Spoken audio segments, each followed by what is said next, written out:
grew up in Las Vegas, which is not generally the best place for spiritual formation. Well, I just always was drawn to kind of dropouts, drug dealers, thugs, and just seemed to be where I fit.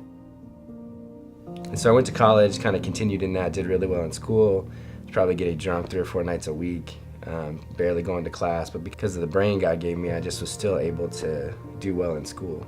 But the rest of my life was kind of a wreck. I got to college not really understanding anything and never really hearing the story of Jesus, amazingly. I met this girl, I broke up with her. She really crashed hard, went back with her parents, and I think for the first time really met Jesus herself. I started medical school, and 3 weeks in, I ran into her in a bar, and she wasn't drinking, was the first thing I noticed. And I was like, why aren't you drinking? And she said, I'm a Christian and I don't need to drink anymore. And it was the first time, I was 22 years old, and it was the first time I'd ever met anyone who said I'm a Christian. And so it was shocking to me, and I actually didn't even understand what it was. And I was like, what do you mean you're a Christian? And she said, you're not gonna understand this stuff, just come to this Bible study with me. And honestly, I didn't even know enough not to go. So I was like, okay, I'll go.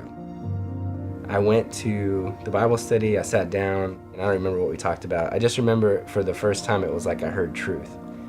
And we get up at the end and they're gonna pray. The guy that was leading it looked at me and said, are you saved? And I looked at him and was like, what does that mean? I never even heard that term, I didn't know what he was talking about. He said, well, that means you believe Jesus was the Son of God, that he died for you, was raised on the 3rd day, and that you asked him to come into your heart and take over your life. And so I just thought through the sequence of the things he said and was like, and I honestly answered and said, well then no, I'm definitely not saved. And he said, well, do you want to be? And just in my mind, I started to have all these images, just image after image of all the stuff I'd done wrong. The weight of it just stacked on me. And I started to feel guilty for the first time in my life. And I told him just honestly in that moment, I said, if there really is a God, then there's a lot I need to get right before I can talk to him. And the girl next to him says, Jesus tells you come as you are and he'll take care of all that junk. He just wants you to come. And for some reason, I just believed her. And then I thought like, man, what am I gonna tell my parents? What am I gonna tell my brother? I was president of a fraternity the semester before, one of the biggest party guys you ever would have met.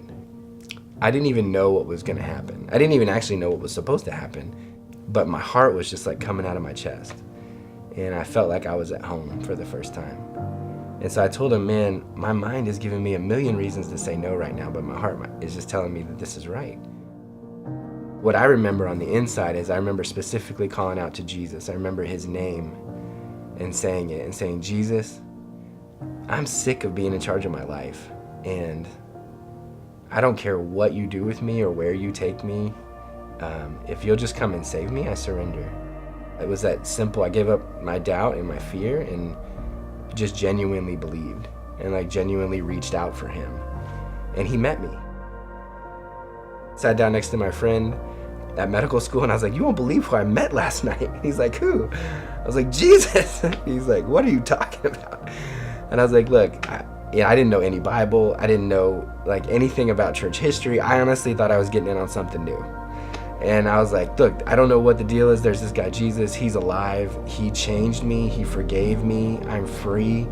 And he's like, what are you smoking? I'm like, no, not this time, So I didn't know anything else. So I said, just come to this Bible study with me. So he came the next week, prayed to give his life to Jesus. And I was like, this is so easy. You just tell people this guy's alive and then he changes them and they get free.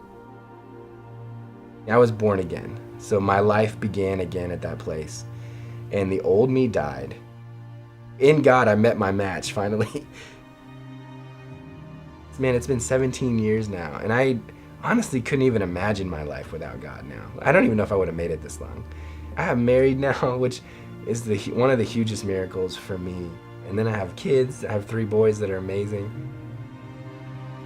I can't say enough about Jesus and just how good of a friend he's been to me and how real he is. He's the same for everyone if we would let him do it. If we would lay it all down and let him have complete rule over us and control. He gives us such an amazing life. So that's my story. It's really his story.